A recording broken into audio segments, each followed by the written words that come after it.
We are in Acts chapter 26. This is where Paul is giving his defense before Agrippa and Bernice, and there are others with them. Of course, Festus is there, and Festus has already tried to make sense out of this. Man, he's an outsider. He can't make a whole lot of sense about it. But you have Agrippa who is there, and Paul does want to tell Agrippa the things concerning why it is he's been arrested. And he cannot do this without telling him why he's not the way he used to be.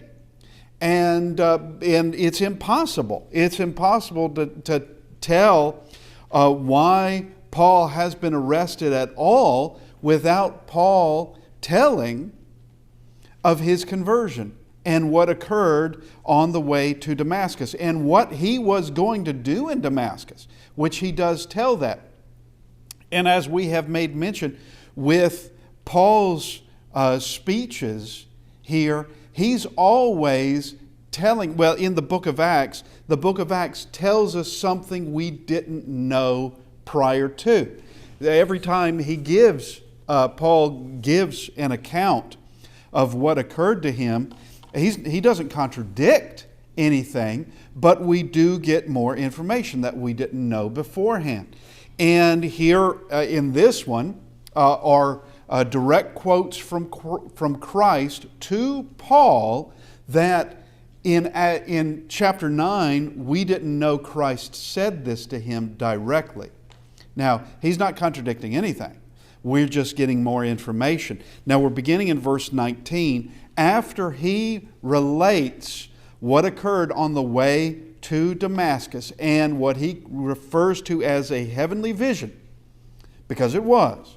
He's given a heavenly vision. He's told what he's going to do for the rest of his life, though he can refuse to do it. There is a plan that God has for him. God has specifically for him. It's not meant for Peter. It's not meant for John, as valuable as those apostles are. It's not meant for them. They have their own purpose. Paul has a different one. And matter of fact, each of them has a unique purpose.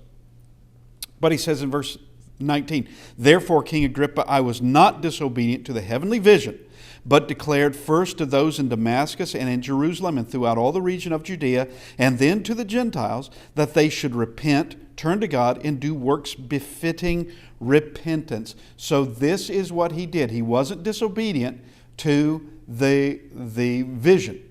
He wasn't going to do that. And we wouldn't expect a prophet or an honest man or truly a good man to be given a vision and then just disregard it.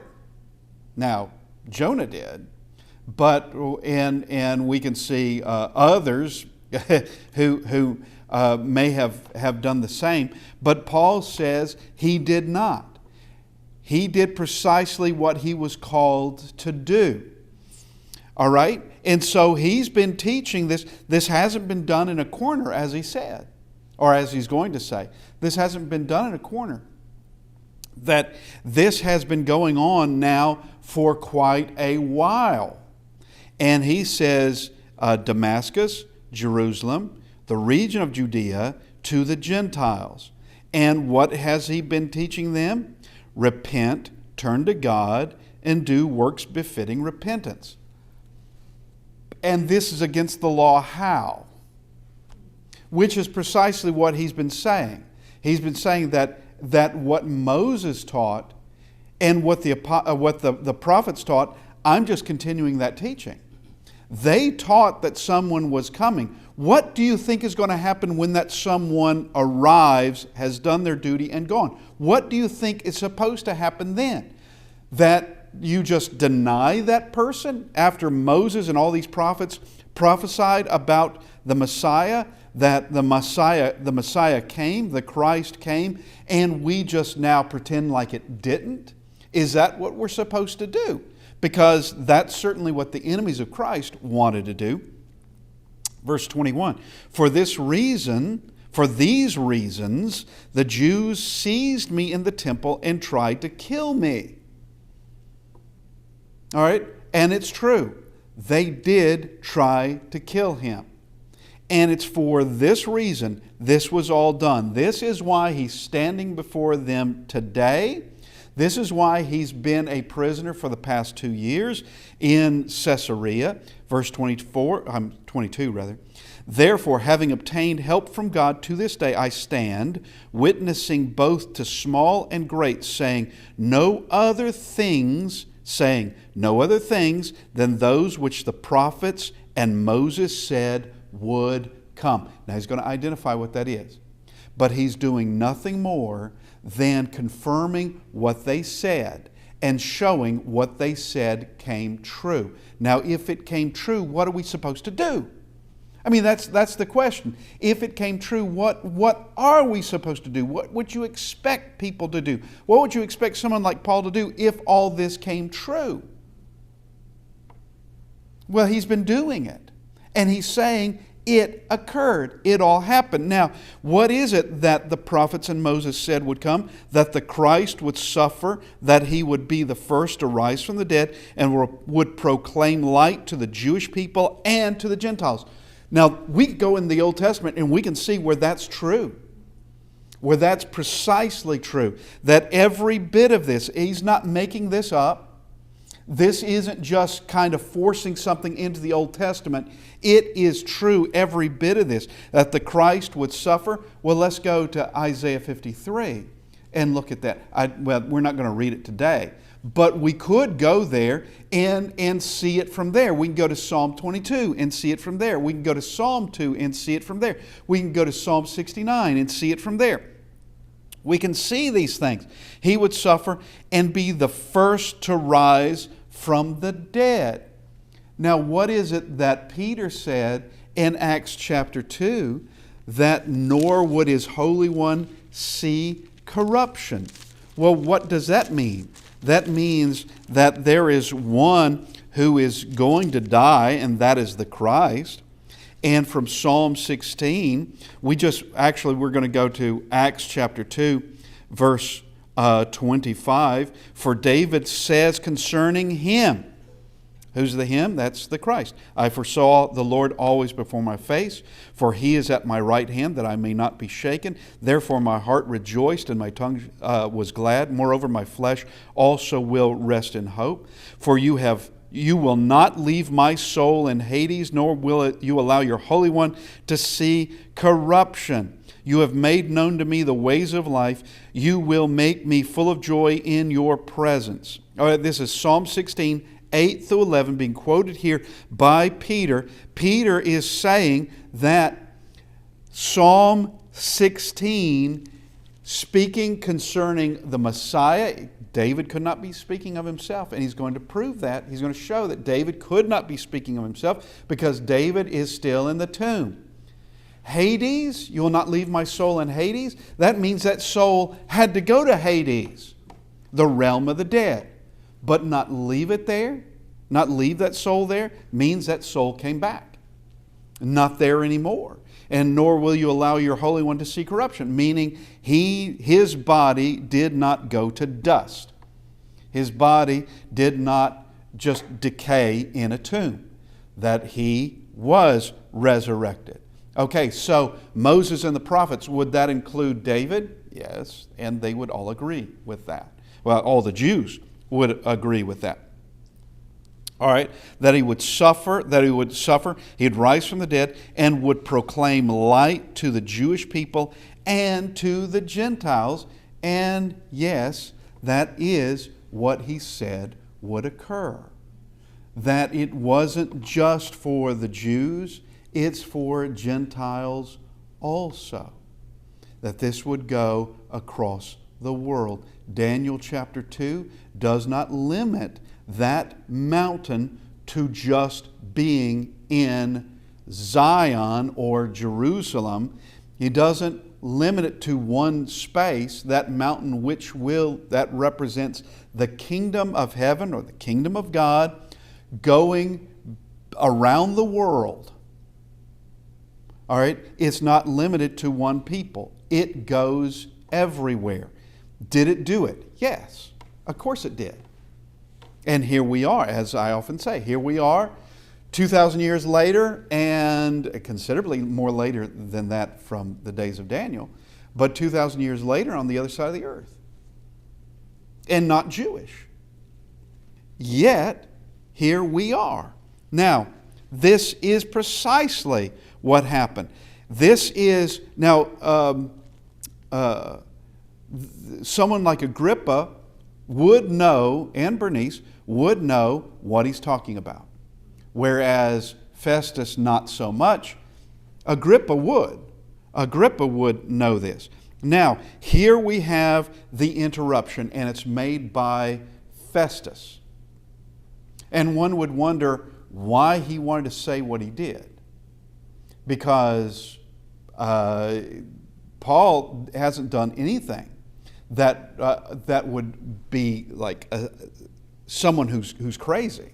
He's not done anything like that. But now as he thus, verse 24, now as he thus made his defense, Festus said with a loud voice, Paul, you are beside yourself. Much learning is driving you mad. Was he behaving like a madman? No, he wasn't. Now David, though David was not a madman, David knew how to behave like a madman in order to get himself out of a bind with the Philistine king, and he could be, and everyone could see, yeah, the man is foaming at the mouth. Get him out of here. You know, what have I got to do with this? I can't punish this guy. I can't do anything. He's done it. He's in deep here in his own madness, but. There's nothing Paul said that is mad at all. Much learning, one could say, he knows a lot. He knows more than Festus knows, and he would know more than Agrippa knows, but Agrippa would know enough to be able to follow along of, Moses and the prophets did say that about the Christ. That's true. He would know such things.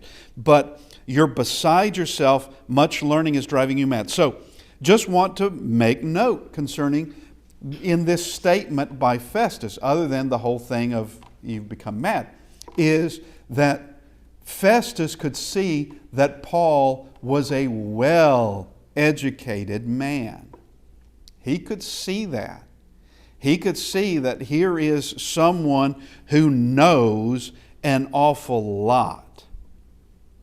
Now, this is very similar to what occurred in Acts chapter 2, though Festus is not doing this mockingly.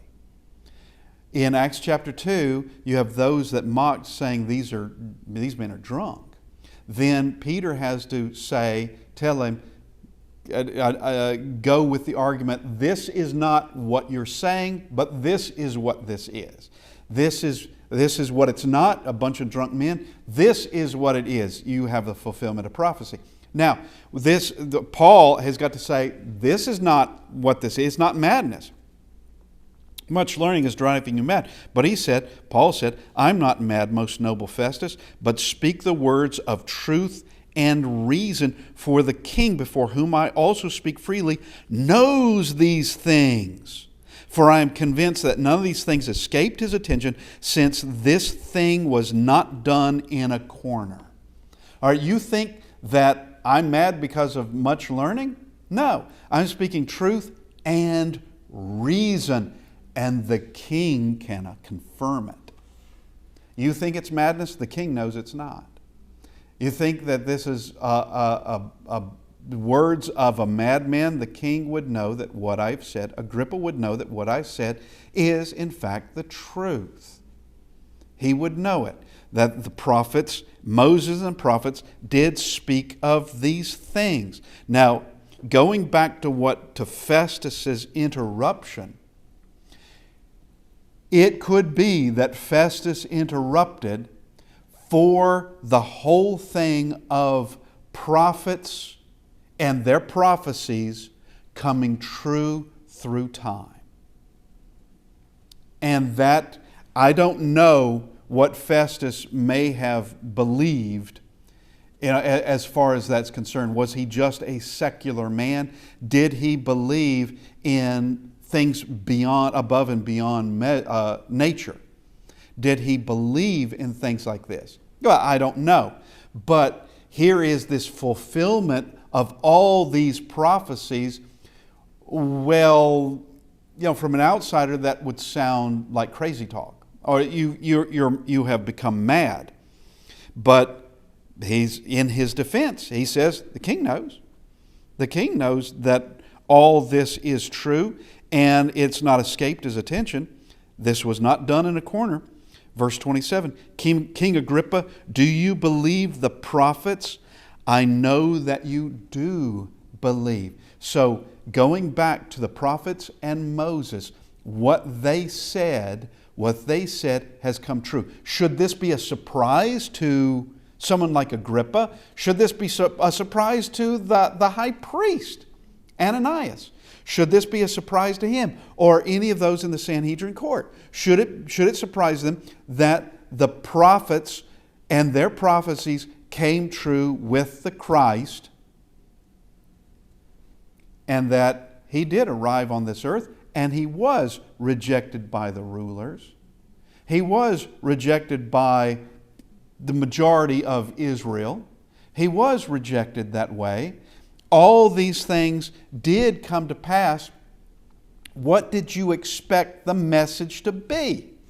What did you expect it to be? Other than when he arrives and has done his duty, that someone's going to say he arrived and did his duty. And everything that Moses and the prophets said came true, including him being rejected by Israel. Including that the message goes to the Gentiles too. Because that's what happened. Everything exactly as spoken by previous prophets in Scripture, that someone like Festus could go and read.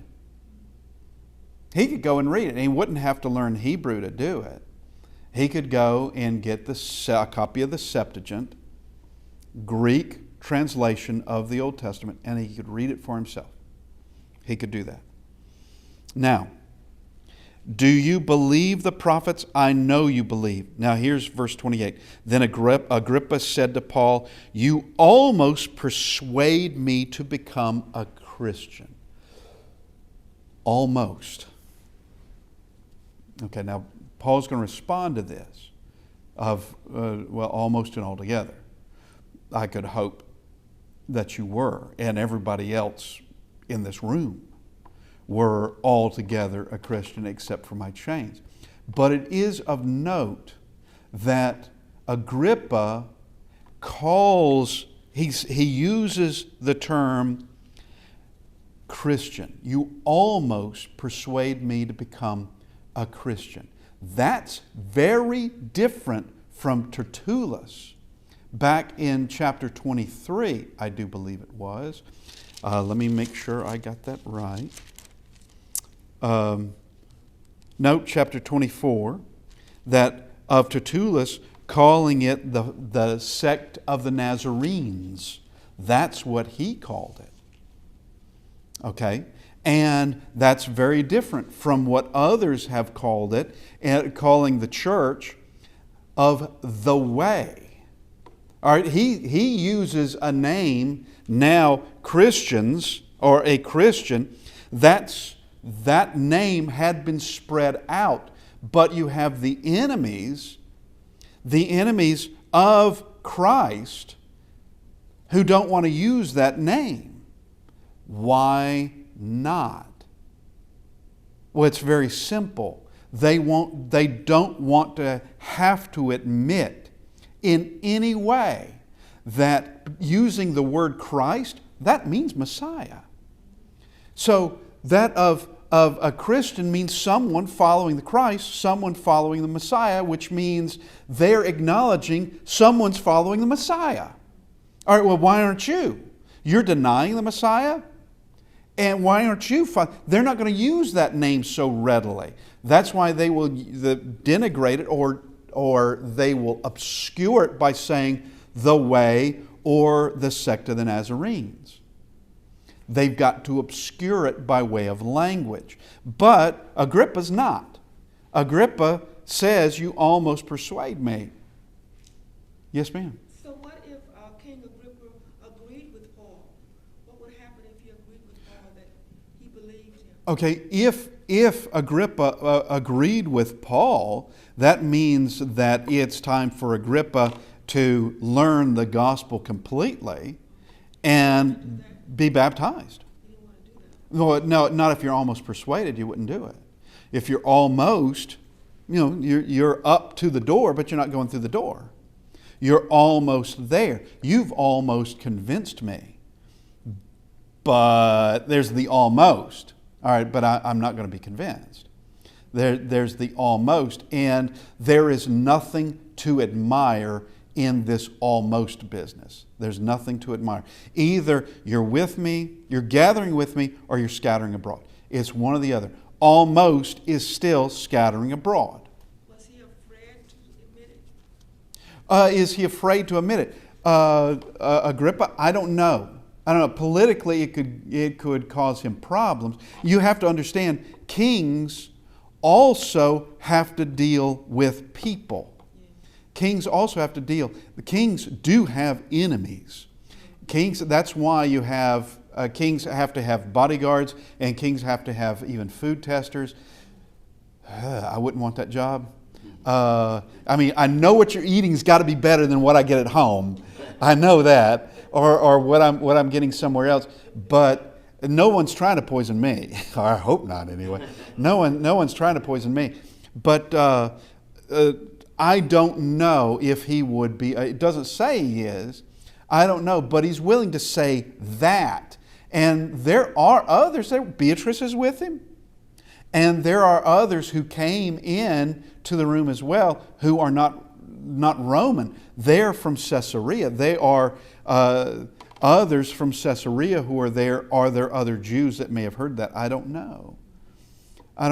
But he says, you almost do it. Now here's the response, verse 29. And Paul said, I would to God that not only you, but also all who hear me today might become both almost and altogether such as I am, except for these chains. I wish everyone in this room were all together, a Christian. And inside that room would be Agrippa and Bernice, Festus the governor, and there would be Roman soldiers there. There'd be Roman soldiers there. And there would be others. They're rulers of Caesarea who were there, because we know that going back earlier in the chapter of what occurred in this. Actually, I think it's at the end of chapter 25. And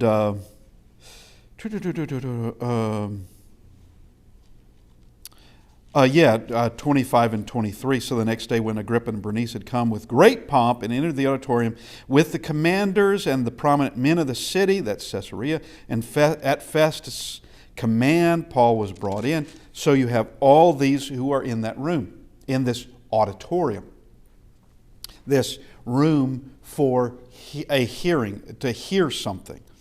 Now, so he says, I wish that everybody was, except for these chains. Verse 30, when he had said these things, the king stood up. Okay, so that's the end of the hearing. That's as far as we get. All right, and it's interesting that all Paul said in his defense was the vision that he received heading to Damascus, was early life, the vision he received when he went to Damascus, and the fact that he followed that vision, which coincided or was precisely in line with all the prophets. Precisely, because it's still the work of God. It's the work of God continuing on. What did you think the work of God would look like? And maybe your perception of it was wrong. What's wrong with this one? Maybe your perception of it is flawed. What's flawed about this one? All right, just because you may not like it, like the Pharisees, Jesus is not a Pharisee. They don't like that. He's not a Sadducee, and the Sadducees don't like that. And same with the scribes and others. But just because you don't like it doesn't mean it's not from God. You think those that died in the flood like that? Was it from God? Yes, it was from God. Now, so here is the end of it. And Paul is not allowed to speak any further in this. That there would be more to say, more that he could say. But this is almost you persuade me. It's almost like, almost you persuade me, don't say anymore. Almost you persuade me to become a Christian, and let's leave it at that, shall we? It was a good try. Okay, it was great. But, all right, so the king stood up, as well as the governor and Beatrice and those who sat with him. So you have Agrippa and Bernice stand up. You have Festus, he's there, he's the governor, he stands up, and everybody else stands up. Okay, so, which signifies this is the end of it, and no doubt they would have led Paul out of the room. It doesn't say that, but that's the end, and they're going to just be talking among themselves. And an interesting thing, so verse 31, and when they had gone aside, they talked among themselves, saying, this man is doing nothing deserving of death or change. That seems to be the overwhelming opinion outside of Jerusalem. Now, yeah, there were leaders, Jewish leaders in Caesarea that wanted Paul dead too. Evidently, they weren't in this room because everyone is saying he's doing nothing that deserves death or chains. He shouldn't be in prison. He shouldn't be in prison. Now the next thing is what Agrippa says, verse 32. Then Agrippa said to Festus, this man might, I'm going to stress, might have been set free if he had not appealed to Caesar. Okay, now let's just discuss that for a second, because there are some things in this that we could ask the question, was it a wise choice? Was it the best sort of thing that Paul could have done to appeal to Caesar? Because this might have been concluded quickly, and then he can go on and do what he's going to do.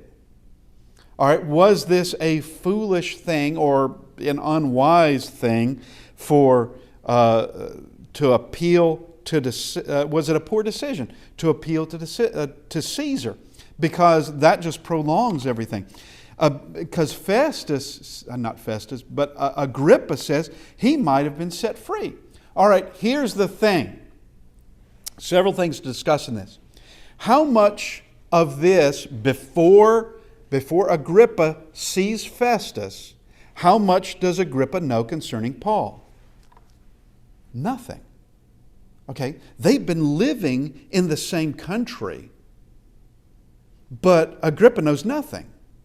Agrippa knows nothing about it. He's the king. He doesn't know anything. And this has been a thing now for 2 years. Paul has been in Caesarea. You had the uproar in Jerusalem. Agrippa didn't know anything about that, or it just didn't mean anything to him, if he even knew about it. And he certainly hadn't connected the dots that, oh, this is that man. Okay, I get it now. No, he knew nothing. So if he knew nothing about Paul, he knew nothing about what those men in Jerusalem were going to do, and that is kill him. They're going to kill Paul. There was never going to be a court, honest or dishonest. Because they were going to kill him before he even got there. Before he even was able to stand before the Sanhedrin court, he was to be killed in the streets of Jerusalem. All right? There never was to be any kind of hearing. It was going to be an easy day for the Sanhedrin court. So he doesn't know. Might be set free? No. he would be killed before there would be any decision made. Actually, the decision's already been made. Paul is to die. Okay? That's already been made. But here's another thing, and bigger than that, is that this is the working of God, the providence of God at work, where Paul is going to Rome, where Jesus tells him he's going. Jesus tells him that going back to chapter 23, verse 11, "Be of good cheer, Paul, for as you have testified for me in Jerusalem, so you must also bear witness at Rome." Paul is a prisoner already, and this is before we get to the plot to kill, just before the plot to kill him, that Paul's going to hear about the plot from his nephew, a young man, a boy of some age, we're not exactly sure, but he's going to learn it from his nephew. And Jesus has already told Paul by way of vision, you're not dying in Jerusalem.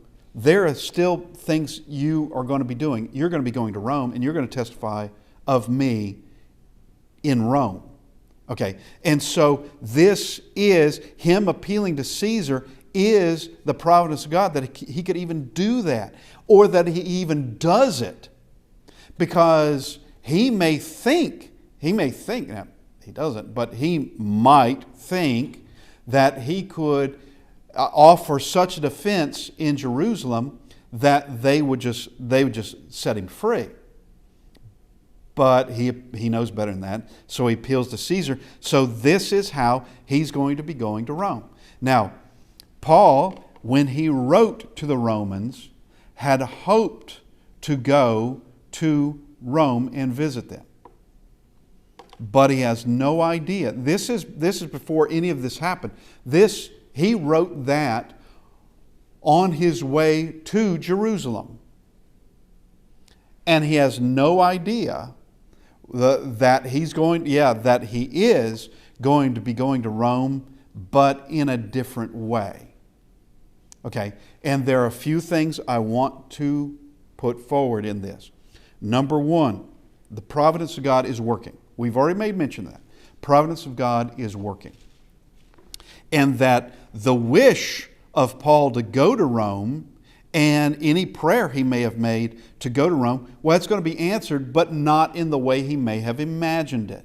He's going to be going as a prisoner of the Roman Empire, and being taken care of. They're going to treat him kindly, at least on the journey, and up to a certain point, I suppose. But he's going to be treated well. He's going there. But what we're getting to very shortly in this is that just because it's by way of the providence of God to take Paul now out of Jerusalem, out of that area, out of that region, and take him up to Rome, does not mean the trip is going to be sunshine and pleasantness and deck chairs under a Mediterranean sun. Okay, it doesn't mean that.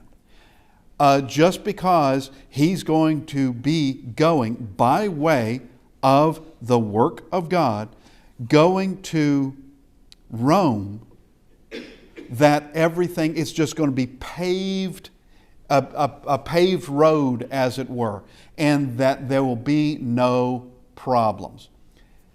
That's not the case. That is not the case at all. And some people get it in their head, and I have met them, some people get it in their head that I am out to do the work of God. I see the providence of God being done through me, and there are all these troubles, therefore coming to some crazy conclusion. Okay, somehow God is not just. God's not paying attention. God doesn't realize how valuable I am. All right, well, maybe you need to learn some things from just the book of Acts. And you can learn it in numerous other books.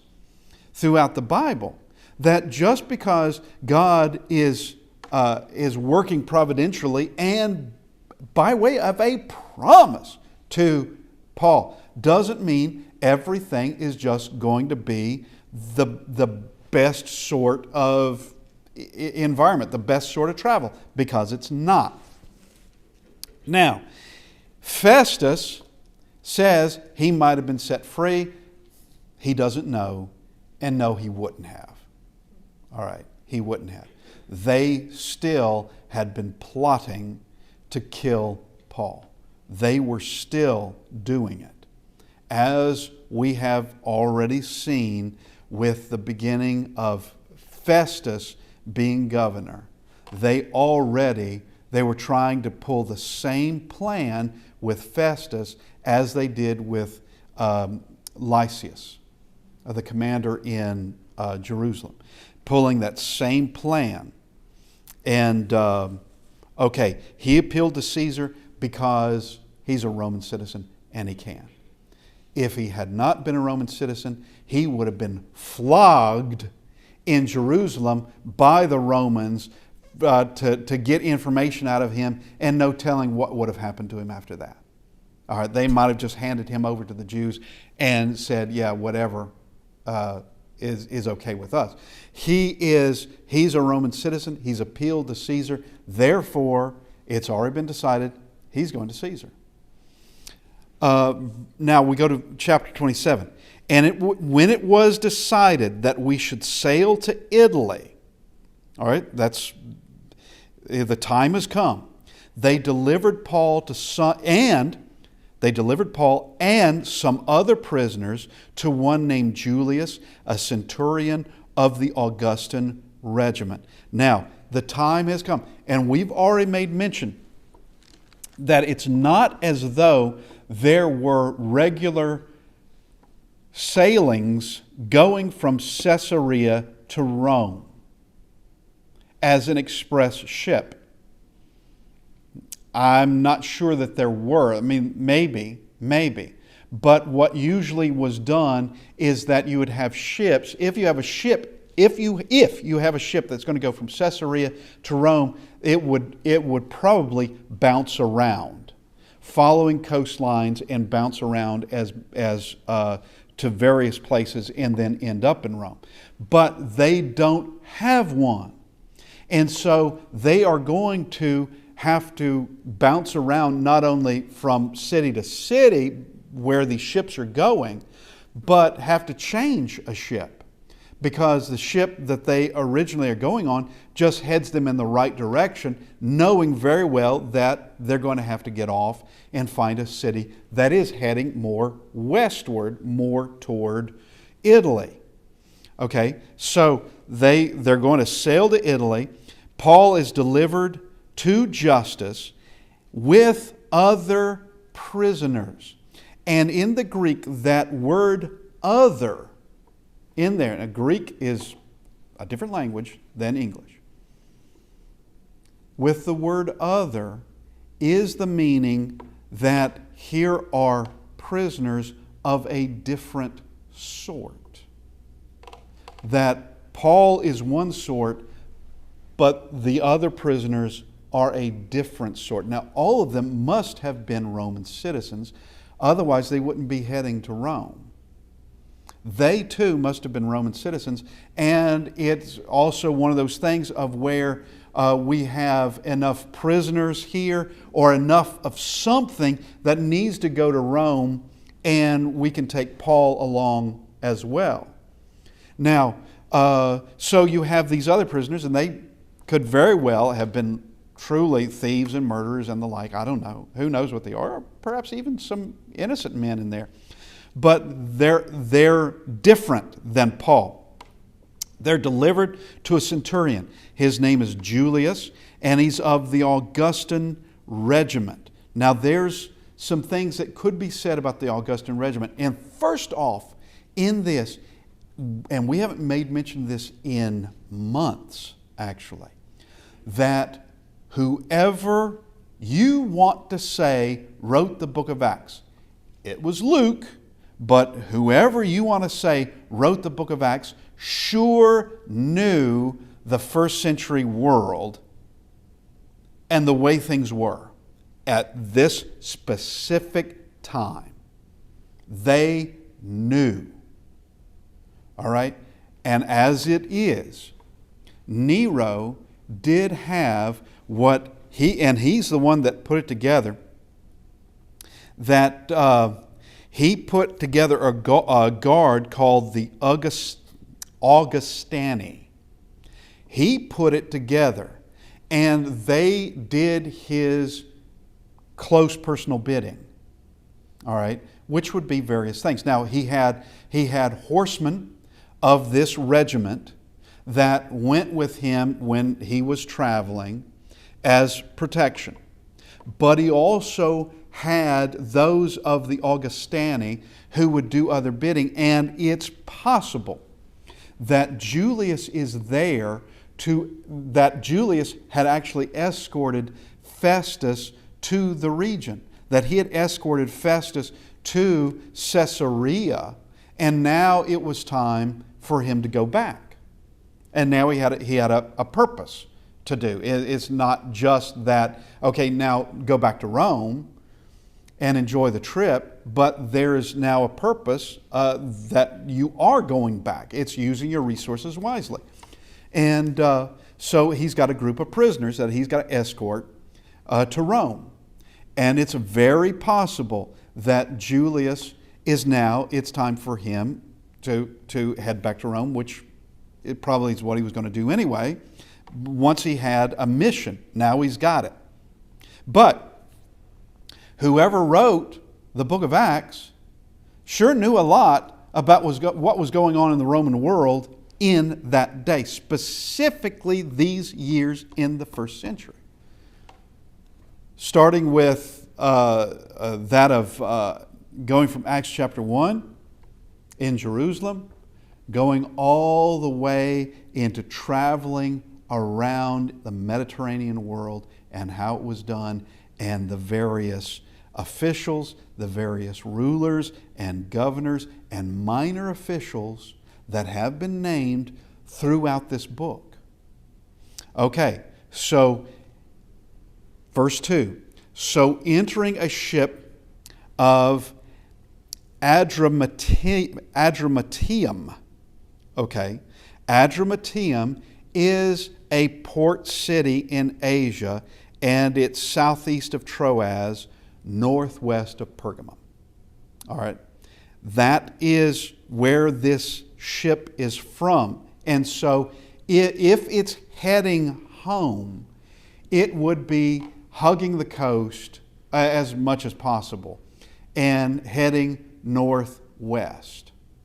And so that's the first leg of the journey, the first jaunt of this, the first section of this, is they're going to get on this boat, which this boat's not going to Rome, but it's getting them in the right direction where they can catch another ship somewhere else, heading to Italy. Okay, so we entered a ship of Adramyttium. We put to sea, meaning to sail along the coast of Asia. Aristarchus, a Macedonia of Thessalonica, was with us. So they go on board, they set sail out of Caesarea, they're going to hug the coastline, and they're going to be going directly north at the moment, up the coast. They're going to stop off in Sidon, which is just up the coast. And I want to make mention concerning of Aristarchus. Aristarchus, a Macedonian of Thessalonica, has already been introduced to us in Acts chapter 19 in Ephesus. That Aristarchus, the Macedonian, was he was one of those called Paul's traveling companions who were taken by the mob there at the riot at Ephesus. He and Gaius were seized during that riot. Obviously, they weren't harmed, or at least Aristarchus is not harmed, because here he is continuing to travel with Paul. And we don't hear of him, we haven't heard from him since Acts chapter 19. But he's been with him, evidently. He's been with him. And I didn't make mention of this, that in verse 1, and when it was decided that we should sail to Italy, Luke is with Paul now. Luke is with him. And I think that Luke has been with him for a while, but he's now using the we and not centering just on Paul or someone else. But he is going to travel with Paul. He's going to be on the ships as well. And so we have run out of time for this morning. I want to thank everybody for being with us. And hopefully next week we will continue with this trip to Italy.